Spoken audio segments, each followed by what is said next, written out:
the Magna Carta does not apply. Ang CHR does not know.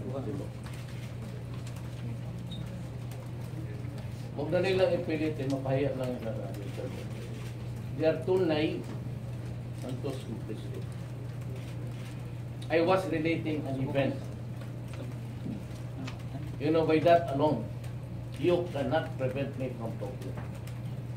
And exercising my right to free expression, right to speech. Round 1 pa lang sila. Tanungin ko lang sa kanya, in what circumstances? Do you know in the circumstances which I related and narrated it? Well, yun yung sagot niya. Sabi mo, mag-resign na siya. Isa ka pa, sabi mo. Gumagastos yung Pilipino, wala namang kwintang wasting the money of the people, and the coupon buds, ano. Yung shut up.